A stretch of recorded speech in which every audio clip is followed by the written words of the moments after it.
And it goes back to the very first shirt I did. And you may not know this, Jonathan, but Jerry will. When we used to get our jerseys fixed in Little League football, they laid the jersey on this press and they put the letters of like Bagwell, and they made sure they were all good and even. And then they had this press that they went, and it actually pressed the letters by melting them kind of into your jersey. And that's how your jerseys were made in Little League, like Pop Warner football. And that's just that's how they did it. And so my very first Buff shirt, I remember going and having it just like that, the old school way you did it back in the old school days. And then it got more creative where the airbrush thing started coming out. And so I started airbrushing everything cool. Jerry was bringing up one of your designs where you're having the airbrush getting done. And Jerry, you were mentioning that there was an artist that was working with MARC. You weren't sure of the name? Yeah, Michael. Yeah, Michael. I think he was from Atlanta. Great guy. You took him a picture, or you just came up with some type of something in your head, and then kind of let him at the same time do what he did. And when it came together, it was the boots to the Buff portrait on top of the top hat. He did a full T-shirt of Mark's face, airbrushed, and I mean detailed. Some of the best work I've ever seen. Period. I used to love those overalls. They had different overalls used to come out in, and with the top hat, it was stellar stuff. That was good stuff, man. Pure fashion. And it's funny because in my mind, I always thought of Macho Man as very fashionable because he was so forward thinking in the WWF days. He's very flamboyant. He had the robes. I loved his robes. But then he comes to WCW, and I was saying a story with Jerry. He kind of had like what I call the poo suit. He's no longer wearing the briefs. He's wearing the full pants plus the shirt, the spandex shirt, but it's cut off from the sleeves. He wasn't going shirtless anymore. And his fashion in WCW, I know I'm thinking about it, it's true. It was going down. He wasn't as stellar. Yeah, but he still come out with some stuff like his glasses that had the white coming down on the lenses, the black and white shades kind of. So there was certain items he'd pull out, and keep in mind the hat box I've been carrying around for 20 years. Yes. The first time I saw one of those was Randy Macho Man Savage. It's when he had one of his cowboy hats in it. Right. Because that was the first time because that's actually what my hat box is. My hat box is a cowboy hat box. And I just made it, I bought a bigger one because my top hat was tall. I bought a bigger one for my top hat.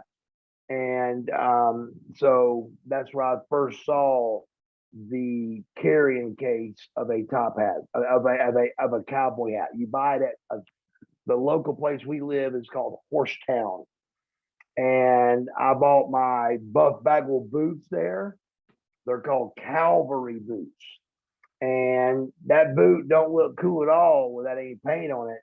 But you put some paint on that Cavalry boot, and it's Buff Bagwell's boot, So I made a lot of cool choices with that.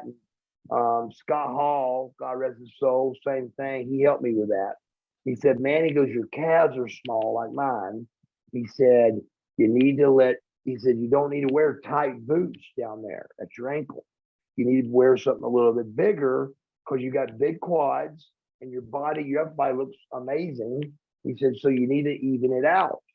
So I came up with those boots because Sting had the coolest boots of all in the world.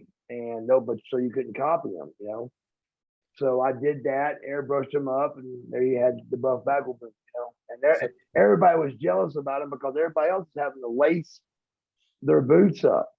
I just had to grab my two loops and go boom, boom, put both boots on. My boots are on. Jerry, see, there we go. There's the influence of Macho Man, which we figured there must be. And I just didn't know it. As far as I know that as far as me going with him to the Omni or the Georgia Dome, and chit chatting with Macho Man was always with Hulk Hogan when I was with MARC, and they got along great. I just didn't know the depth of of everything. Yeah. Do you both recall where you were the moment when you found out that Macho Man had passed and how he had passed? That was crazy, eh? I don't remember the moment of where I was at, but I remember it being a misconception of the tree that fell on the car killing him, or the heart attack that happened, and then ended up being clarified that it was he had a heart attack, and While driving. Yep. while driving, and then hit the tree, and the tree fell on the car. But it had nothing to do with killing him. The tree did. It was the heart attack. And he was driving a Jeep, if I'm not mistaken. I do not know what vehicle he was driving. I do not know. I'm pretty sure. And did he ever talk about his baseball days out of curiosity? Because we've talked about multi-sport. Never. Seriously? Never. Not with me. Never did. But I heard it through everybody else but him that he was, like a AAA baseball guy, that was just right there at the edge of making it. Now your boy here, Jerry Hood, does some great impersonations. And one of the biggest influences in wrestling, one of the biggest names ever, was your good buddy, Dusty Rhodes. And he would talk about Dusty's love of Buff. You want to do the Dusty? Oh, wow. Yeah, Dusty lived not too far from us. Jefferson Township. Jefferson Township on Sandy Plains Road, and was actually friends with our family he got pretty close about the time MARC broke into wrestling. As you know, our family owned car dealerships in the metropolitan area since the 1960s. And Dusty he came down and was talking to MARC's older brother. And I wasn't going to miss that for the world, because as I told you before, meeting Dusty Rhodes was more of a thrill for me than Michael Jordan, just because growing up, that was, that's what we did. We watched wrestling, and it was in Marietta, and you got to go see him. And yes. Dusty came up behind me, and he was like, hey, baby, come here, baby. Let me tell you something. He creeped in behind me. He said, your boy, let me tell you something about your boy, all right? Your boy special. He gonna be good. I'm telling you, he gonna be good. I said, well, Dusty, it's from here. It's you. It's him. No. He got that look. He got that look and them teeth. And y'all just, and I'm gonna tell you, baby, listen. And I said, well, Dusty, I guess we'll see from here. And there you go, bro. It took off from there. Listen. He said, your boy is almost about like Shady. Your boy, and it was great. Dusty, gosh, I don't know how many Ford dually trucks he bought from my family. But when he said he was coming down, he told you what he wanted, and he wrote a check for it as soon as he got there. And very appreciative of that. God rest his soul. Dusty was a great guy, his whole family. Yeah. Mark, the influence that Dusty had on your career? God, you think about it, bro. I remember going to him. I was a fresh 20. I was a definite fresh 20. And I remember having a suit and tie on. And I remember coming down the hall and seeing the original yellow and purple WCW, the original WCW, the yellow and purple. That was the original WCW. And I remember seeing that the whole walk toward, and WCW in the CNN Center was in the South Tower. And you know what? I don't want to get caught on live air messing that up. But there was a North Tower and a South Tower, and I'm 99% sure it was the South Tower we were in. But I remember having that walk the whole way there, and Global, where I was the handsome stranger, still had one more television taping. They had one more television taping left, and Dusty had talked me into trying to hang in and do the last taping for Global. And I said, Dusty, I said, come on, man. I said, I don't want to do that, bro. I said, you know I'm ready for this. I said, he goes, man, he goes, you know what? On second thought, he said, with them pretty teeth the way they are, he said, I'm gonna make you the rookie. You're gonna be, he goes, and then he said something I didn't like. He said, we're gonna call you Marcus Alexander Bagwell. And I said, wait a minute, man. I said, that ain't cool. I said, it ain't cool being your own name. Everybody else, like, this is when like Johnny B. Bad, and this is Too Cold Scorpio, and this was, Van Hammer. And so everybody had a gimmick. And here I come out as Marcus Alexander Bagwell. I'm like, God darn, Dusty, that's horrible. Of course, my parents loved it. My family loved it. Everybody loved it except me, because I didn't want to be I knew how tough it was going to be to get the words Marcus Alexander Bagwell over. And now what I wasn't told is once you do get that over, it really does stick, and it sticks for a long, long time. And which mine has, and has really stuck, and it's done wonders for me. But I do remember a guy named that you don't know about, Jonathan, but his name was Rhubarb Jones. And Jerry, I know Jerry knows him. Well, he was a country radio announcer that was WCW's ring announcer. And throughout the going to call me Marcus Alexander Bagwell, well, Jerry knows as a kid, Jerry's never called me Marcus as a kid in his life. I was called Mark.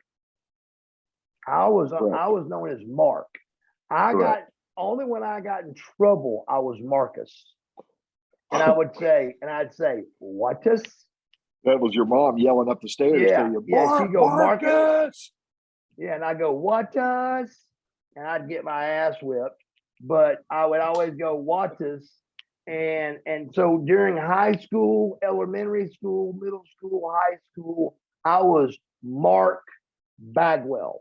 So here comes my very first professional wrestling match, and it's against Rip Rogers, and Rhubarb Jones is announcing. And I remember being in the back, and this is still when it still wasn't quite sure what we were going to call me. That's what I was told. And then all of a sudden, Rhubarb Jones goes, and the winner of the match is Mark Alexander Bagwell. And I bet you Jerry don't even know this story. And I'm in the back, and I went, God dang, if they're going to do it, Marcus sounds so much better.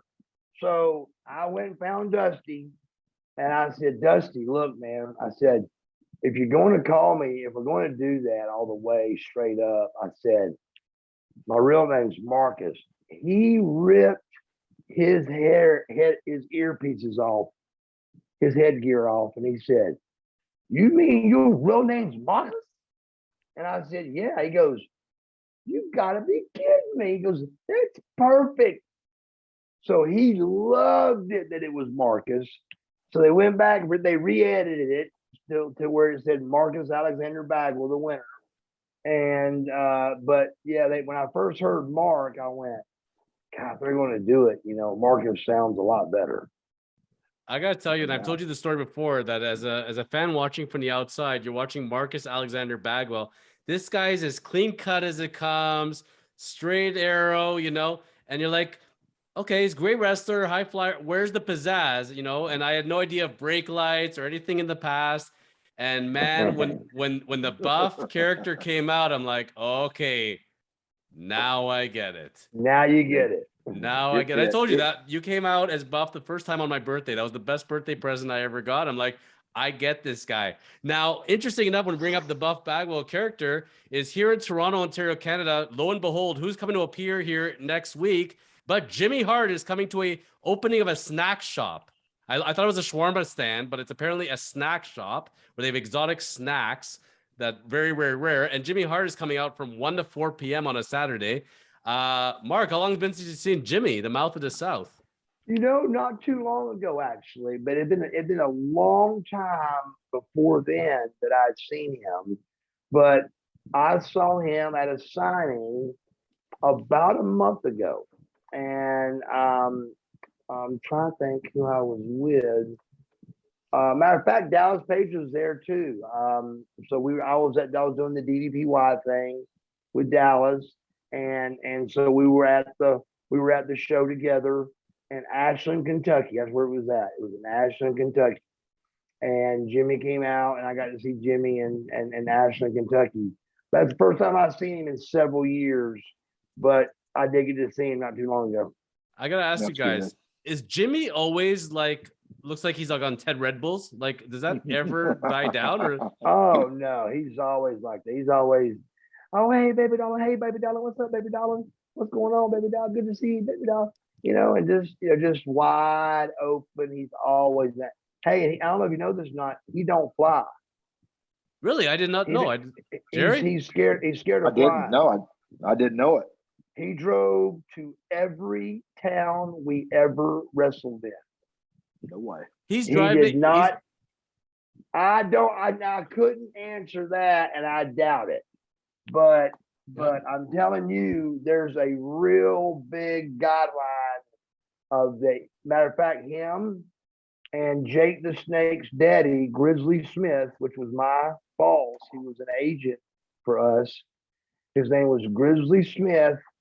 He had an old car, and he just refused to fly, and he would drive to every single town.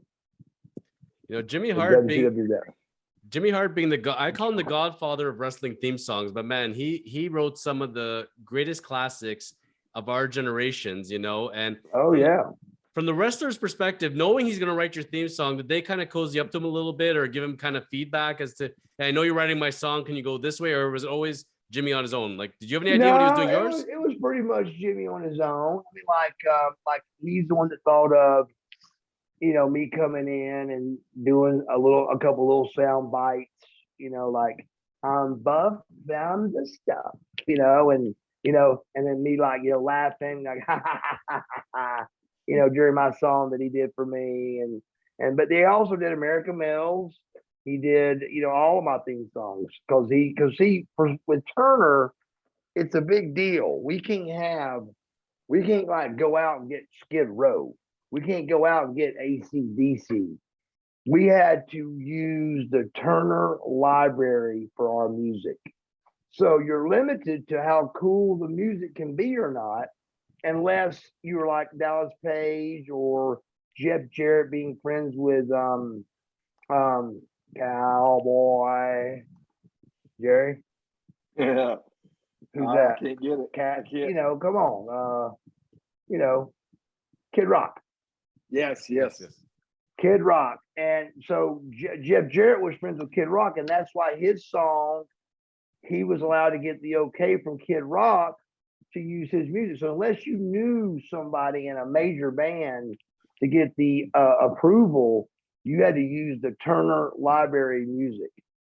Well, you still, you know, your Buff Bagwell theme song is up there with Shawn Michaels' Sexy Boy is one of the best wrestling theme songs of all time. I gotta tell you. But that American Males, man, we talked about that as far as when you first heard the lyrics to it, when you and Scotty Riggs filmed that thing. Jerry was saying it was shot in Atlanta, correct? Yes, it was. Like right there by center stage where we wrestled all of our matches. We just did it on top of there's the clip of me on a Harley, that Sting's Harley that I borrowed for the day. And we rode it all around Atlanta, and there's like a 3-second clip of it is all. But that, and then up when I pointed the camera, there's a track around me that a camera's on. And this is a major video they shot, and the kid that shot it was really good. He was really good at what he did. And this is like the black and white stuff when nobody was doing, like NWO did black and white after American Males. So the black and white stuff, this kid thought of on his own. And it was a track around me. And that's why, and the camera is going on the track in a circle around me. And I'm pointing at the camera going around me. But we're on top of a building, like a bank building in Atlanta, Georgia. Imagine Jerry back in the day when you and Mark were starting off his career and going around in the Daihatsu.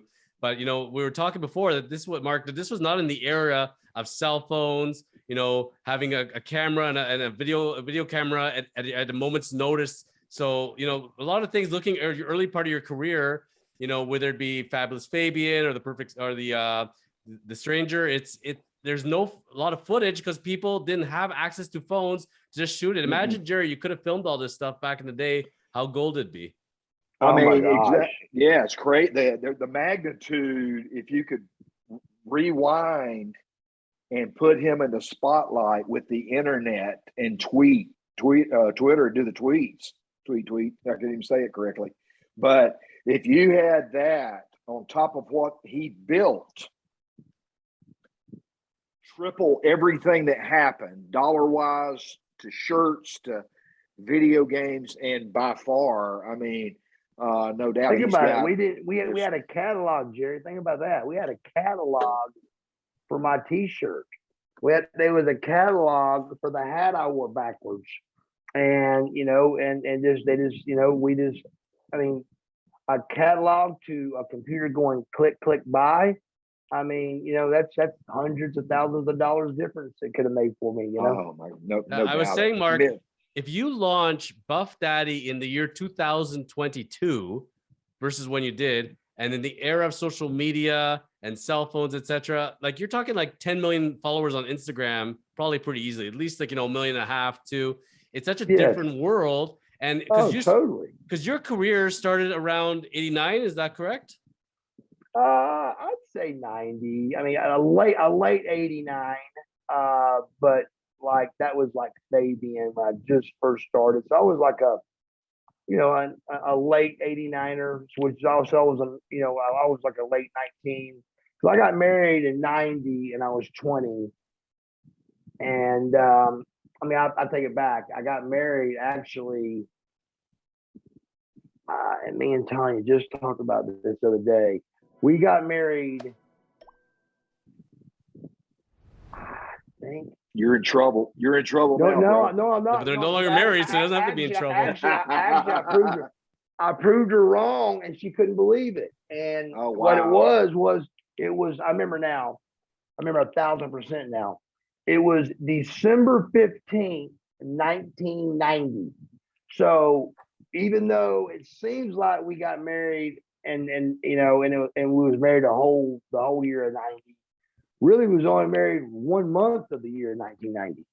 You know, then it turned to 1991. So that, and a year is a big deal back then. You know, you lose track of time, you know, but like even Tanya brought up how it was 95 or 96 and I hadn't cut my hair yet to the Caesar cut. And I go, Tanya, I said, you're crazy. I said, I was Buff Bagwell way before that. She goes, no, you wasn't. She said, baby, we didn't get divorced till 95. And so, so we talked about that. We kind of laughed and cut up. But she said, but I will tell you, you threw me for a loop, remembering that. And I had to keep in mind, your first wife, you need to remember your anniversary. So that's why I was always remembered that December 15th, 1990 being very confusing on what year you got married. Because it seems like we got married in 91 because we was only married for 15 days in 1990, only 15 days, bro. So 91 was really when we got, married, it seems, but we didn't. We got married in 1990. So yeah, so she was like, I forgot all about that. But if you wanted to reach Jerry or Mark in 1990, they might have a pager on them at this point. And the way they're going to, maybe,